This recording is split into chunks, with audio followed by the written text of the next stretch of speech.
Welcome back to the Road to 1 Million podcast. Today, I'm with Jared, owner of Upscale Detailing Co. in Columbus, Georgia.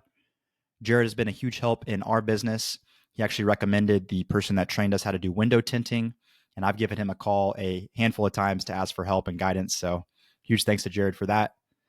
On this week's episode, Jared talks about his business and he talks about hiring quite a bit, which I think is something that is extremely important to hire qualified employees and especially in this industry. So he has some really interesting questions that he asks and some great parts of the interview and application process. So definitely make sure to check that part of the podcast out.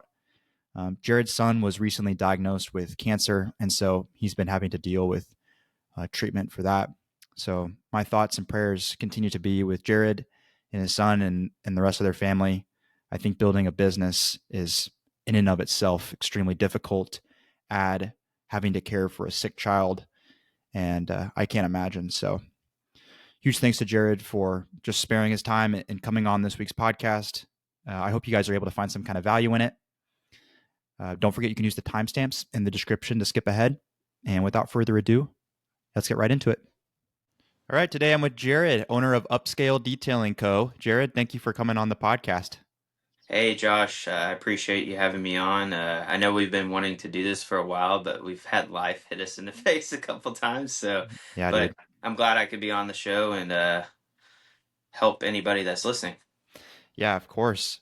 I think that you're like in a great position, at least for me to talk with you, because I feel like you're like one step ahead of where I'm at right now. Um, and so I look up to you in a lot of ways, especially with, I know you've gotten into window tint recently. You recommended me the trainer that came out and did our Yeah. window tint training recently. And you guys are also in paint protection film right now, right? Yes. Okay. So tell me, when did you guys get started in? Well, let's go back to when you first started detailing. First, you guys started in 2021, right? So I officially started in June of 2021. Um, I just started detailing my own truck and kind of really fell in love with it. And my wife was fixing to go to nursing school. I was active duty, you know, getting paid first lieutenant, so not so much. And I was like, hey, I need to, find a way to get my wife through nursing school. And so I was in Captain Careers course at that time. Um, and I had a lot of lead time, I guess you could say, like from 4 to 9 o'clock.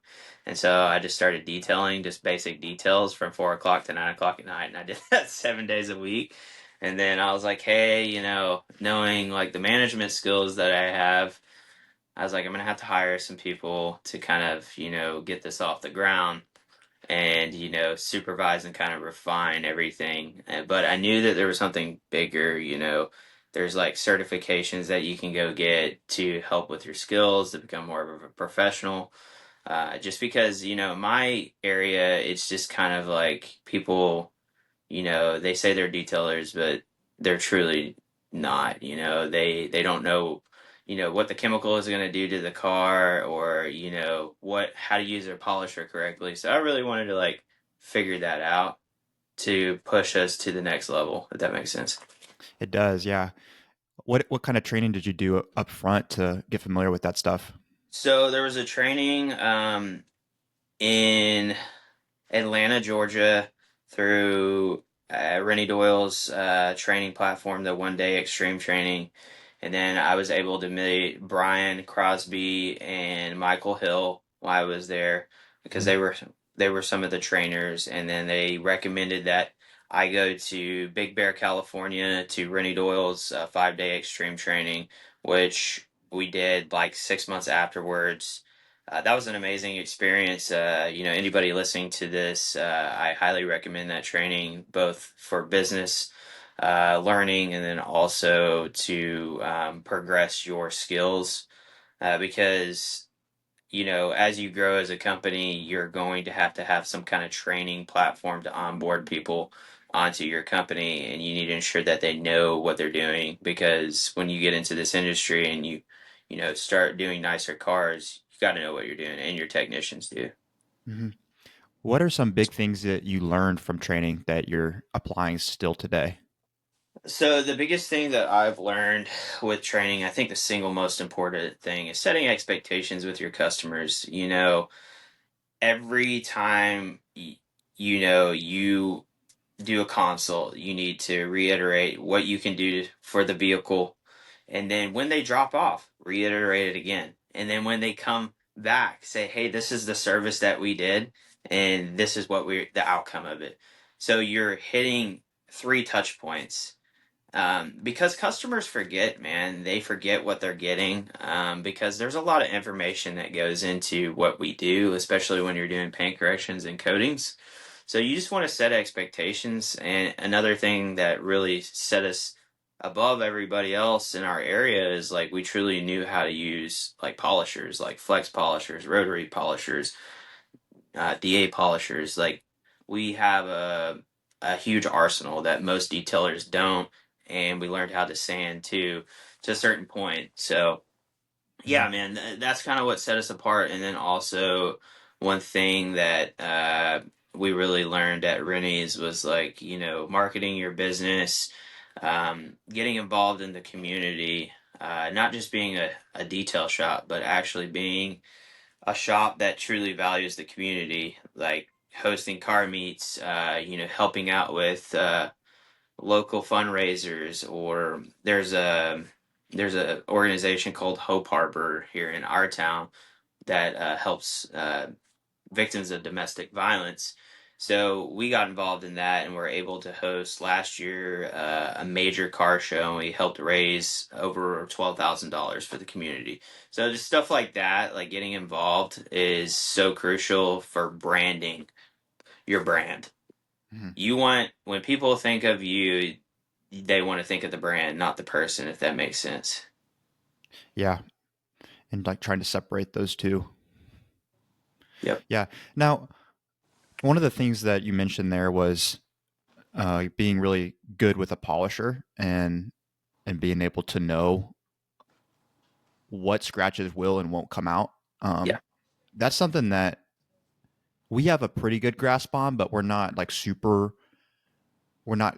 the best at it. And I think that that's something that's really important. You said you know how to wet sand a little bit too, right? Yeah.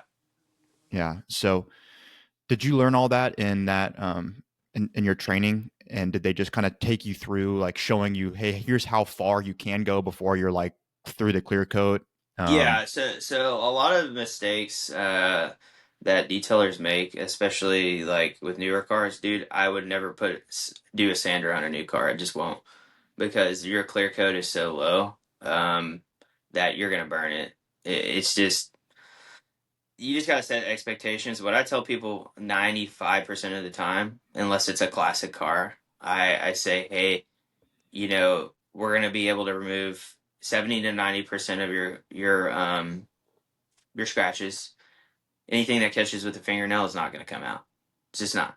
It's not possible without burning your paint.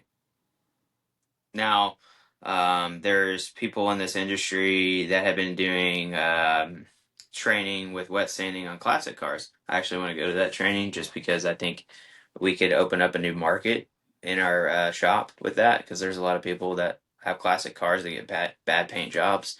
And if yeah. we're able to like get all that orange peel and stuff out, we could offer a better service. So, but yeah, I really don't want to focus on like the detailing aspect on this podcast. I kind of want to talk about business things, because I think that's what really matters when you're building a detailed business, you know? Yeah. Yeah, I agree. That's the point of this podcast. So, when did you get into window tinting and paint protection film? So we got into window tinting and paint protection film last January. I initially, it was a little bit before that. I had sent one of my technicians to Hexus training. Bottom line, it didn't work out with him. He went a different direction, so kind of had to start all over again.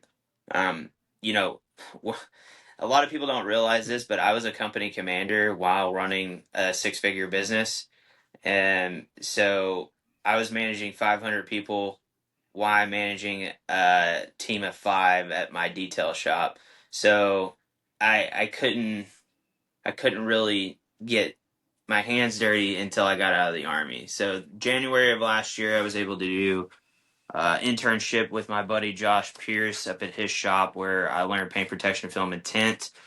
I would say, it was solid, but, I needed some extra things to actually go get trained by a trainer. After that, we had Jody come down Hmm. who trained you, did a phenomenal job on training us how to tint. And then this January, we went to opticals training to get trained by Iman, which even just made us better. So, uh, the sole purpose of doing those services is they're high ticket services. Um, we have in this industry very low margins or higher margins, I guess you could say. No, low margins. You don't make a lot of profit because you got to pay people, a good price, and then you got to offer a good quality product. Right. So, you look at all these shops that are producing, 6 or 7 million a year, or 3 or 4 million a year, or a million a year. Look at the services that they're providing. They're offering tint, ceramic coating, paint protection film. Um, they don't hardly ever do details. I truly want to get out of details because they just they don't bring any profit for the business. It's kind of a loss leader for us now. Hmm. Yeah. How has it been introducing window tinting and paint protection film to your clients? So it's been difficult, man. Like, I will tell you that I have done a lot of hard things in my life, like skills wise, being in the army, but this is one of the toughest skills that I've ever done. They're the people that are right when you get into the film world, you better have some money to, save yourself because you're gonna bust a window, you're gonna scratch a window. It's gonna happen. Last week we broke our first Tesla window. It happened, and I have to pay $720 to get it fixed. So it's just like you gotta have those have a savings account, man. It's because things are gonna happen in your business, especially when you have a team that are trying to introduce new systems into your business. Yeah, and for warning that you guys aren't like brand new. Like you guys have been doing this for a year now almost, right? Yeah, dude. It's just like people sometimes like get tunnel vision and forget things, and boom, then you got to deal with it. How did that happen on the Tesla? Uh, he barely touched the window, man, and it cracked. Like Teslas are the most delicate cars ever. I yeah, I've had bad luck with Teslas. Have you ever considered hiring instead of just learning these things yourself? So this is a great point. And different business owners have different philosophies, but this is my philosophy. And I learned this in the army. You need to be, as a business owner, you need to be proficient in everything that the business does, because what happens when your whole team leaves you? What's the worst case scenario? Or you know the process and somebody can't bullshit you. Hmm. You need to understand it, and and also your guys are going to respect you more. Be like, hey, my owner of my company knows how to do this. He's not the best at it, but he knows how to do it in case like they can't get it, man. Like, you need to stay proficient in your skills because people leave your business, man. I mean, the attrition rate of this industry is very high. You got to know what to do. So, Yeah, I think that there's this idea. I used to have it that this is usually for people that are just getting started in any business, but that I can hire everyone and that they'll just run the business for me. And usually 99% of the time that's not true. It's like you have to get your hands dirty and learn how to do the stuff before you can hire. yeah. Well, I think Grant Menard kind of. I talked to him about this when I was at Mobile Tech, and he's been on your podcast. He's like, it's going to take 2 years minimum to get somebody trained up for PPF and Tint. So, like, right now we're in that process. Like, Ezekiel and Andrew are going through that process right now, and I'm assisting them, as best as I can. But like my next hire is going to be an admin assistant, and the reason why is because I have so many arms right now. I need to like start focusing on like actually growing the business, like the next step, which is another location, God willing, you know. So yeah, but yeah. So, what do you want the administration assistant, admin assistant, whatever you were referring So to? What do you so want that role to be? so sales, all the admin stuff that is easy for, booking consultations, doing consultations, things that bog down my shop, like because there's nothing worse than like doing a job and somebody walks in the front office and then you got to pull off the job and you got to do the consult. It it affects the overall operation, right? And your throughput goes down rather than increases, if that makes sense. Hmm. Yeah. What do you want your time to be spent doing in the business? See, that's where I'm torn, man. Like I love getting my hands dirty, but I know that I'm not going to be able to grow the business if I continue to do that. Um, my goal by the end of the year is to completely be hands off and, supervise things. And the reason why is because that's going to allow me to actually like be a business owner, not an operator. I definitely will get in and do things. I'm gonna completely start over when I go to Auburn uh, to open up a location because I'm gonna have to train staff and start from square one. But the great thing is like everything that we've done, we have a system in process now, a standard operating procedure. Hmm. We were talking a little bit before we started the podcast about that book Traction, which I read it before and I'm rereading it right now. But I think that stuff's really underrated, like those operating systems and just kind of knowing your numbers. A lot of that I learned from Will Amstutz from Windows and Wheels. Are you familiar with him? Mm-mm. So he's out of Phoenix, and he runs nearly $1 million a year business, and That's but awesome. just knows his numbers to a T. And he's a part of the EOS operating system. It's kind of like a mentoring consulting group, but um, I think a lot of that stuff in the beginning is overlooked, right? It And is. then you kind of have to come back to it whenever you get crazy busy and your time spread thin in Yep. all these different ways. Yeah. You know, one of my mentors, Dustin, which you've had on this show, Hmm. like he really helped me like dial in like everything that I needed to because I went to business school. None of this stuff was taught in business school. It was more like you're being trained to be an employee, not an entrepreneur. Like you got to have keep KPIs for everything, man. And the reason why is it gives you a pulse of what is happening in the company. Like hey, we're spending this much in marketing, but we're not getting this amount of sales. Like, you should, in our industry, you should spend about between 8 and 10% on marketing. So let's say that you're producing $4,000 or $40,000 in sales, you should only be paying $4,000 in marketing at the top.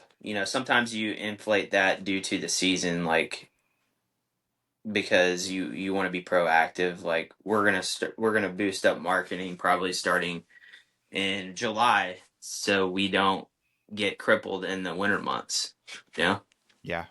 I want to go back a little bit to introducing Tint and PPF to your Hmm. clients.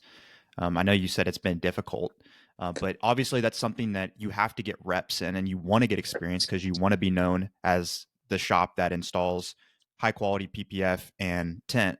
So, how are you balancing that? How are you setting expectations for your clients that you guys are still new, or are you not Yeah. telling them that? No, no, we're 100% transparent with them. We say, hey man, we're not the best, but we're going to do the best that we possibly can. And I show them Hmm. some PPF jobs that we do. Most of the time, we have, jobs in the shop that have already been done when clients do consultations, and we say, hey, this is the outcome that you're going to get. most of the time. Can you live with that? Is this to your expectations? And 98% of them say yes, I like this job. There's, particular clients here and there. They're like, hey, I think I can get a better job somewhere else. And that's totally fine. So we send them over to a more experienced installer in town. That's just how the game is, man. Just the biggest thing is being honest and transparent. That's all you can do. And really, what we do is we have a document that has like all the expectations with Tint and PPF, and they read it and they sign it. Because a lot of people think that 10 is going to be perfect. It's not, it's never going to be perfect, man. So you got to say, hey, man, if you're standing 5 feet away and you see more than five pieces of contamination, it's not within standard. Um, but if you're right up on it and you're looking at it and you see everything, yeah, that's probably going to happen. It's like a giant screensaver that you're putting on your car. So just setting expectations is just like anything else. Did you ever have you ever in this past year since introducing it felt like you did a job that like wasn't good enough and discount the service or like tell the client like, hey man, I'm not going to charge you for this? Yeah, that's a good point. So we did Mercedes frameless window, and I don't know what it was, but we just could not get it. We took it out in the sun, and there was just contamination all over it. I literally called the customer. I said, "Hey, Pam, unfortunately, we are not able to get this. I've wasted a whole roll, and I'm just going to send you to my buddy Blake, who can get it done." And she appreciated that honesty with us, and she wrote us a 5-star review. Wow. You went through a whole roll on I one went through a windshield? whole roll, bro. Oh my gosh. How long did that It's take you? We worked on it for 2 days. On a windshield? No, not a windshield. The whole car. The whole car. Okay. Yeah. Yeah. Was most of the car good? No, none of it was good. I Oh have man. the yeah, I have the worst look when it comes to like frameless windows. Yeah. Mm. Well, has your buddy has he been helping you quite a bit? I would say onesies and twosies. Like I've probably sent him like 4 or 5 jobs. Like I sent him all the front windshields. I don't really want to do front windshields, man. I don't see the benefit to it. There's so much liability with it. Like like if you get water in a dashboard, like on an Audi, you're screwed. Like you have to pay probably like $8,000 to fix that. I just don't see the benefit of it for something that costs $300 to Yeah. tint. It just the risk isn't good enough for the reward for me. So I don't offer front windshields anymore. Hmm.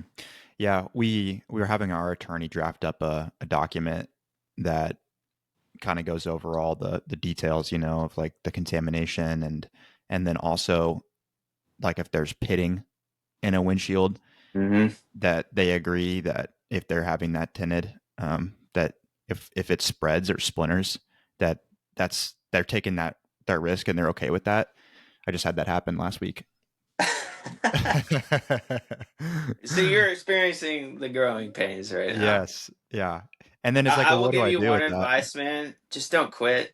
Like there's gonna be days, especially when you get into PPF, you're gonna be like, "Why am I doing this? Why?"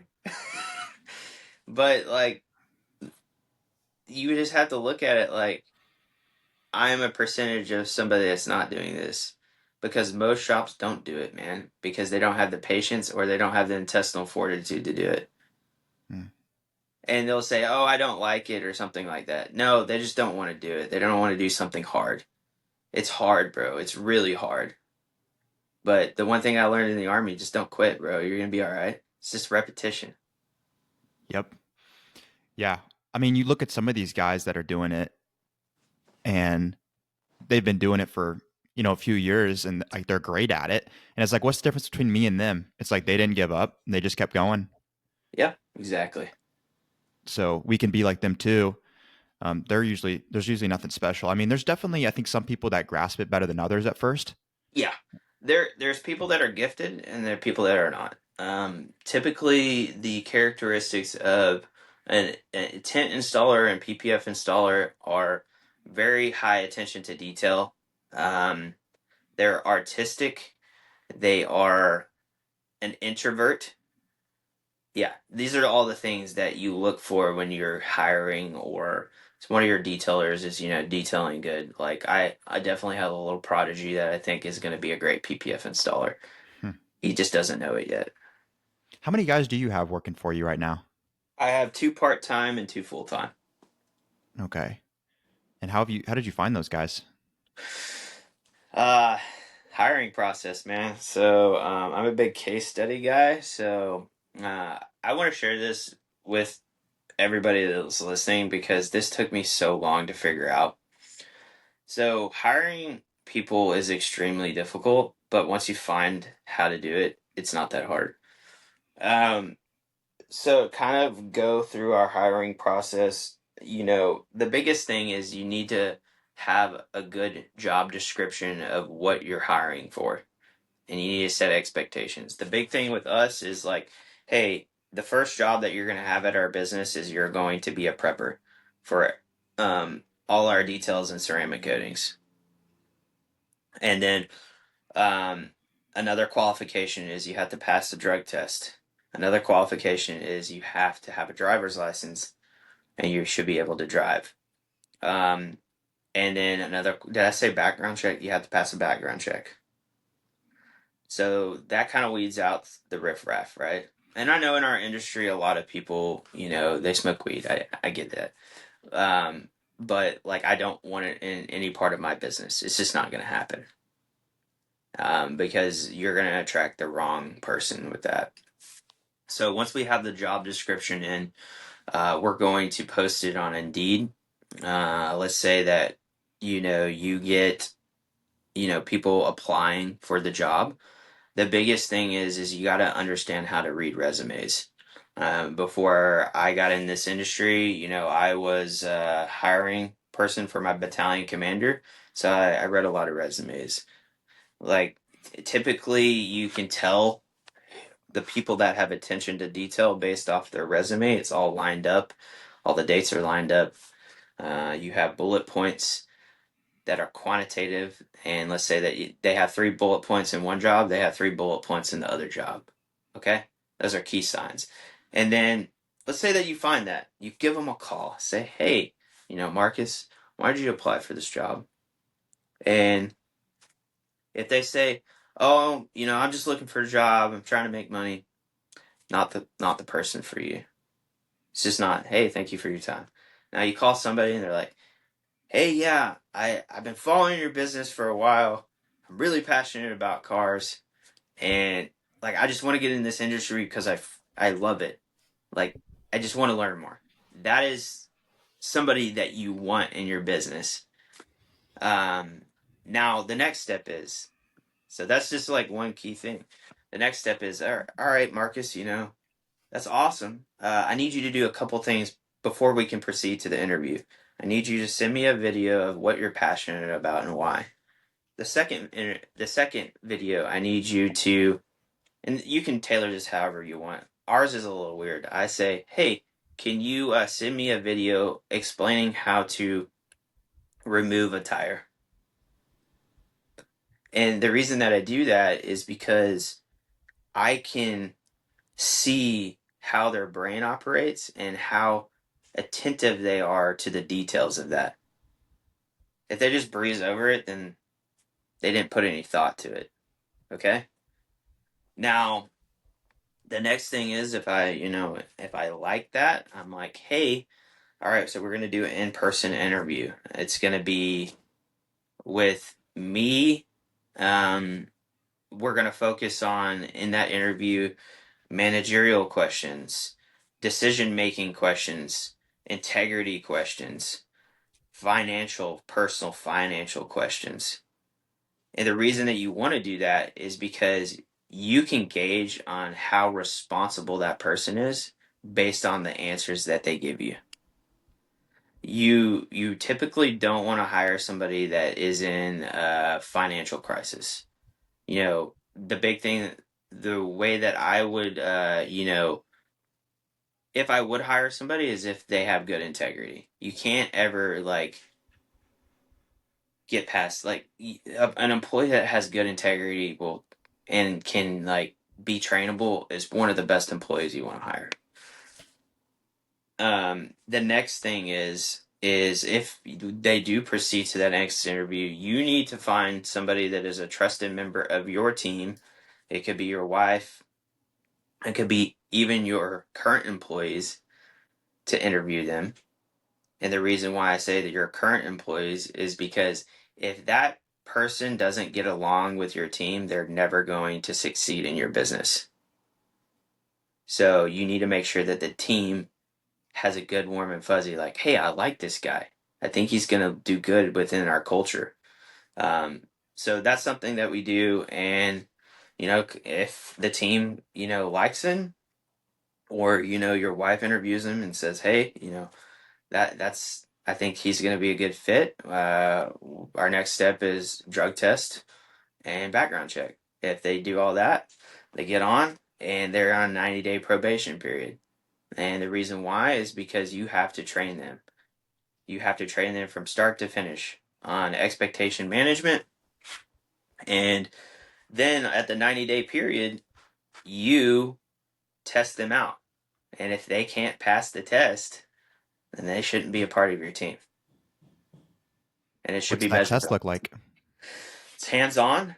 Um, you know, I have a standard operating procedure I send them at the beginning of their hire, and I will get questions from there.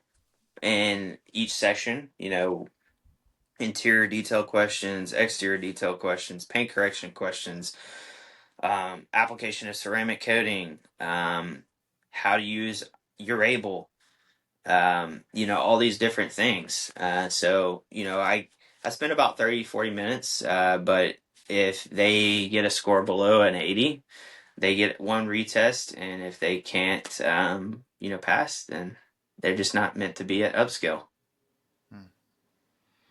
I think it's interesting you mentioned the financial situation because Mhm. I do that same thing with everyone that I've hired is I want to know how much money you need to make per week to live. And then like I'm really listening to you because if you start to say like, well, man, I'm like I've got this loan that like I'm paying off and like which is like fine, but you have Yeah. to be careful because that can become a strain and I think put a lot of unnecessary stress on the person whoever that is looking for a job. And if you can't meet that need and exceed it, then I think it may not be a good fit. No, typically people that are in financial burdens are more stressed out than others,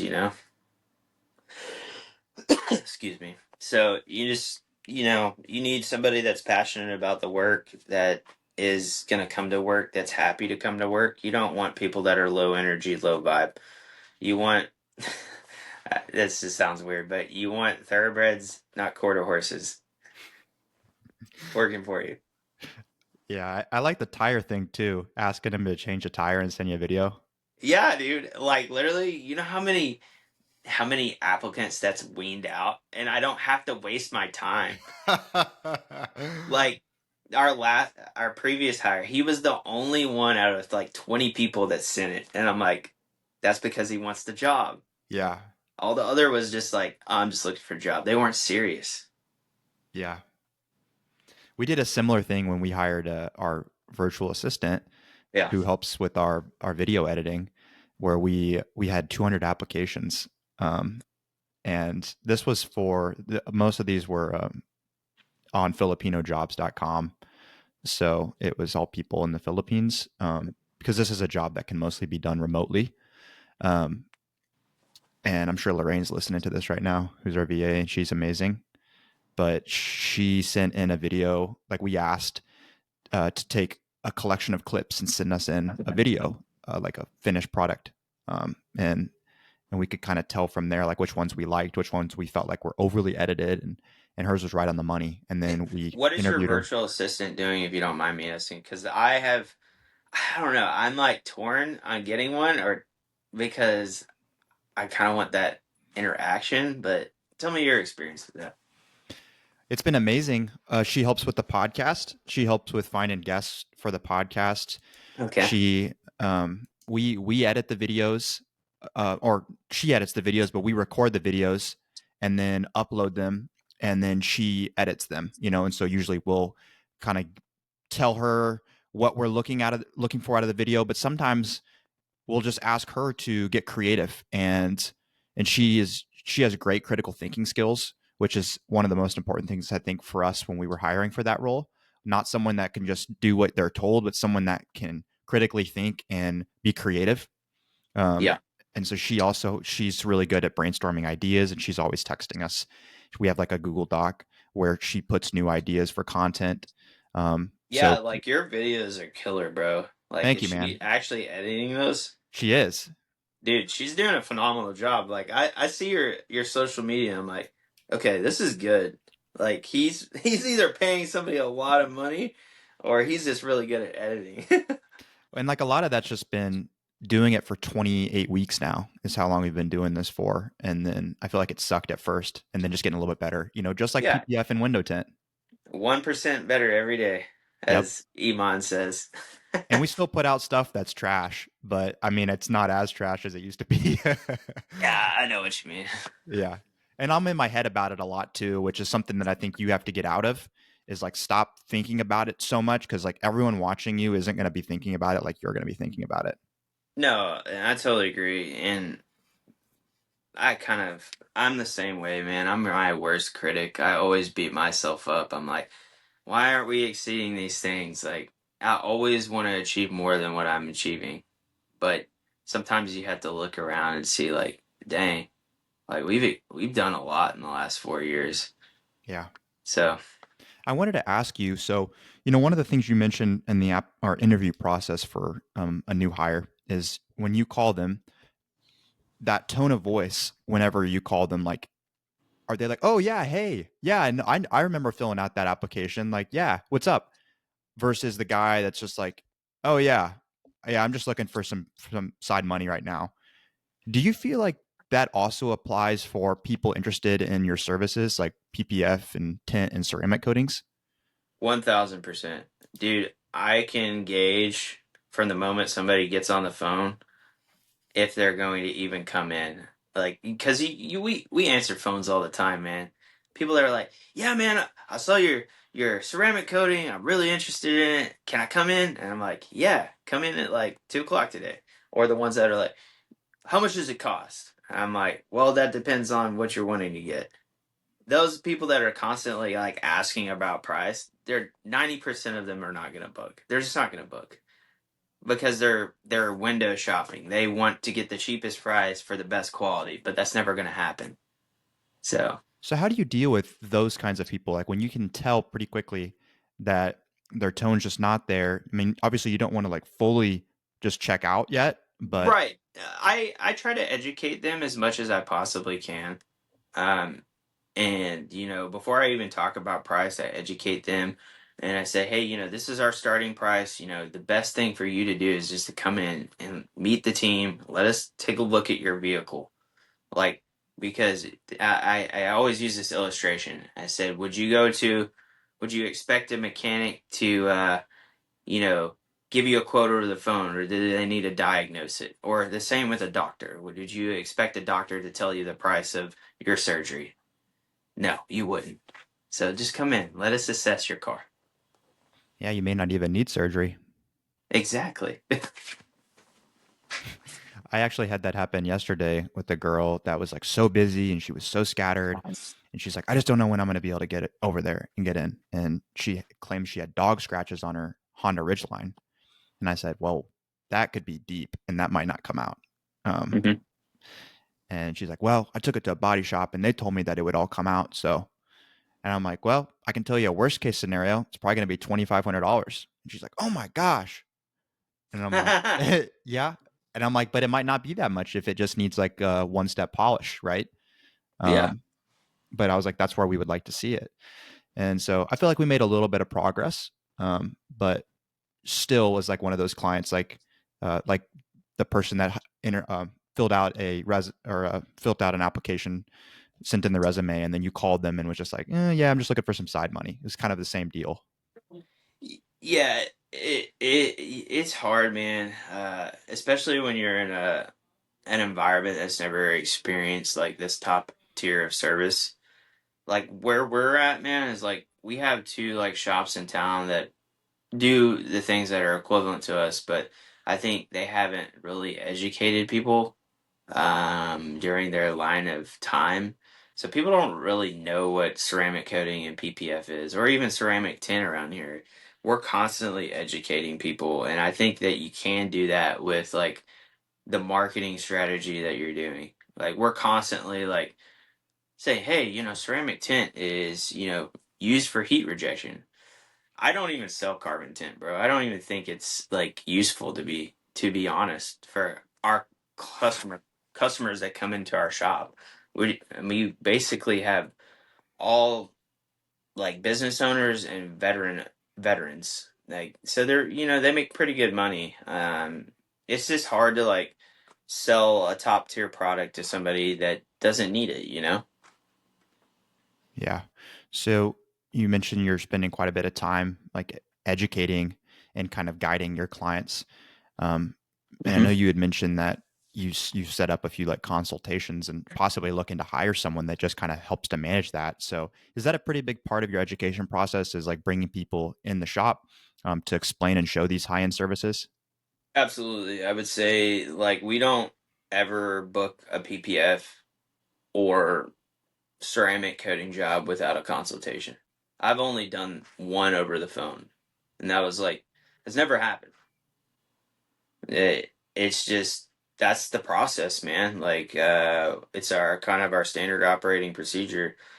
We do a 15-minute consult. Sometimes it goes longer than that, but we're offering value to our customer. We're sitting down with them, going over everything, showing them the product. Even with PPF, like we have a giant screen where we show them the patterns. And we show them, hey, this is the cost of the film. This is the cost of what it is going to be to install it. So complete transparency on our part, and then we'll send them a proposal. Most of them just book. You know when the people are going to book, dude. You just know. Like 9 times out of 10, the people that don't, that are like, hey, I need to think about it, they're not going to book with you. They're just not because they don't like the price. And I hate to say that, but onesies and twosies, like you'll follow up with them, they're like, yeah, I want to do it, but 9 times out of 10, man, they're not going to book with you because they've already put in their mind what they want to spend. And you can ask them, like, hey, do you have a number in mind that you want to, get this done? And then you can try to work with them. But at the end of the day, you need to know your numbers as a business owner and you don't need to offer discounts. Offering discounts brings a bad customer to your business. Hmm. Do you know what your closing ratio is for PPF and ceramic coatings? So I was being very consistent with KPIs, but I've kind of fallen off at the beginning of this year because of everything personal that's going on. But we did have, with everything combined in our business, we had left 45% close rate. Wow. So is that like everyone that's filling out a lead form, you're closing 4.5 out of 10? Yeah, 45%. Yeah, That's crazy. That seems really good. yeah. I have a background in sales, so Now, whenever you bring someone in for a consultation, what is that? I know you mentioned for PPF, you show them the screen and you show them the film and you talk about the cost of those things. But what about for like ceramic coatings? What do you do for that? so the biggest thing with a ceramic coating, and we all know this, like if you don't have, you're gonna have to do a paint correction regardless. All the labor is in the paint correction, right? Okay. So the biggest thing is knowing the depth of your paint. Because we can't fix something that's below 2.5 mils because you're going to burn paint. So we have a paint gauge that we use and it comes on our phone. It's called the Next G, I think. But we assess the whole car and say, hey, um, your car is within our standard to paint correct. You as a business owner need to have risk mitigation measures. The only cars that you can't do that are the ones that are made of fiberglass. And so what we tell people is like, hey, we are not liable if we burn your paint because you have a fiberglass car. Or not fiberglass. Yeah, fiberglass, like a Corvette. Yeah. Um, so they have to sign the documentation that's in our terms and conditions and contracts. But yeah, we walk them through all that, and then we'll as far as go into, hey, would you like to see a test spot? We show them a test spot. Be like, hey, this is the difference between a one and a two stage. What would you like to do? Most of them, 98% of them, choose the two stage because if it's a torn up vehicle, they're going to do it. And then a lot of people don't realize, but GM paint, 9 times out of 10, if it's black, you're going to have to do a two stage. GM paint is terrible. Same with Chevy. Hate it. Yeah. So you just setting those expectations, man, and you know, even if they don't book, they still had a good experience, and they can be like, dude, like these guys like spent 20 minutes like assessing my car and didn't charge me anything. Mm. Yeah, Yeah, and that stands out from all the other shops that didn't take the time to do that. exactly. So and Um, I did test out like doing a consultation, like charging like $25, but I think that kind of scares customers off around this area. hmm. So real quick, before I know you have to run, but you said you wanted to open up a second shop in Auburn. Yes. So is that your plan is to move there at some point? So I Auburn's like 35 minutes away from here. But if you look at the diagram and demographic of Auburn, it's like an Atlanta to Columbus, Georgia. There's way more higher um, people there with higher class that are going to be able to afford our services as opposed to Columbus, Georgia. And I just think the throughput is going to be a lot better there. And nobody has a shop in the middle of Auburn. They just don't. So my competition is all in Opelika, but they haven't taken the leap of faith and gone directly in Auburn. Hmm. So how convenient would that be for a customer? Super convenient, right? Now, would you move or would you No. just stay where you're at? So this location would be ran by a shop manager, and then I would go open up another location. I would come here once a week, do sync meetings, or heck, I don't even need to do that. I just get on a, you know, um, what is it? A Zoom call. I Yeah. mean, you gotta you gotta train your team to be able to self operate without you. Like I am very lucky, dude. Like my son has cancer right now, and I was literally out of the shop for a whole month, and the business ran pretty smooth, man. And I owe that to my team. My team was able to do pretty much everything without me. Yeah, I feel like that was a good stress test for your business. It was a great test. And I think we definitely got like an 85% out of 100. That's a good sign, man. That's a sign that maybe you're getting close to being able to move your time to a separate location.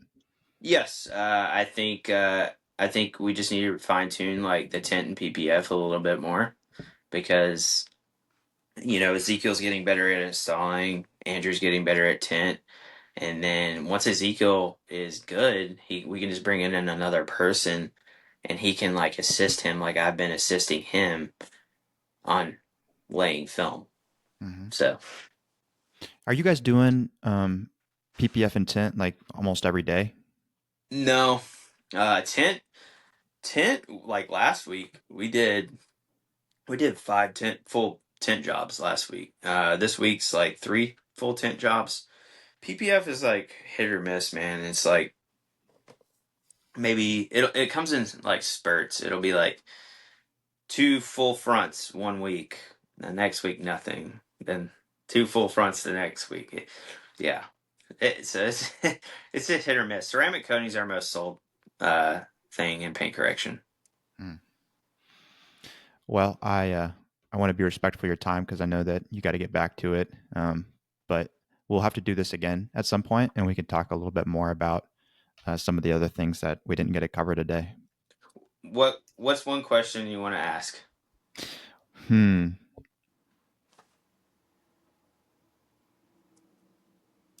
Well, when we talked last, you told me that you planned on doing $100,000 in tint sales in 2024 or 2025. Is that something that you still plan on doing? Yeah, we're getting there. It's gonna happen. It's, Cool. so Tint is already our second most sold service in our business right now. Wow. Yeah. A lot of people don't realize like Tint can completely transform your business. It's just people. It's a need. People need it. Yeah. People don't like fish bowls, bro. People tell me that all the time. Yeah. The hard part is like I'm priced higher than everybody in town, and I do that for a reason. Because for one, I know we're gonna waste film. I just know it. So that helps me with the cost. So Yeah, Zaya from 48 Detailing Co., who um, I had on the podcast, he was telling me, because I told him I'm discounting my service since we're new. And he's like, you should do the opposite. You should charge more. And exactly, I'm like, that seems crazy because I'm not good at it. And he's like, yeah, but when you get it down, like when you finally find that one that you're happy with, you'll have wasted a lot. But that level of detail and that care that you're putting into the job that other shops aren't doing, that's what you can charge more for. exactly.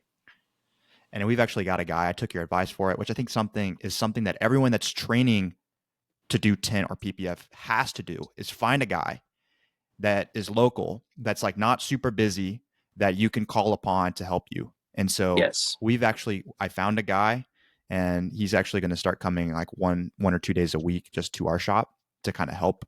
Um, good. and he's going to split everything 50-50 with us that he does do. That's Um, awesome. so I'm really happy about that. And I think that's a huge thing, that a huge piece of advice that you told me that I'm doing. Yeah, man. Because like tint it takes time. It takes experience. Like there's gonna be certain vehicles you can't do. You just can't. You're just not there yet. Yeah. So, but All right, man. Well, best of luck in 2025. And I look forward to talking with you maybe at some point later this year and kind of seeing where you're at with all this stuff. And I we'll do it appreciate again. it, man. I have a goal to hit 500,000 this year. Hopefully, we can do it. So 500K. Awesome. What'd you do last year? I did 419. 419. Okay. That seems like a really healthy growth Yeah, rate. yeah, yeah. It's we're a little bit behind on this quarter, but the first quarter is always your slower one, and then the next second and third quarter are your super busy ones. Now, is that weather related, you think, or? I think it's not weather related. I think it's more on the lines of people are more focused on buying like Christmas gifts. They have, New Year's vacation, spring break, stuff like that. Yeah. Their mind is somewhere else. But once summer hits, people are like, "Oh, I need to get my car done." Yeah.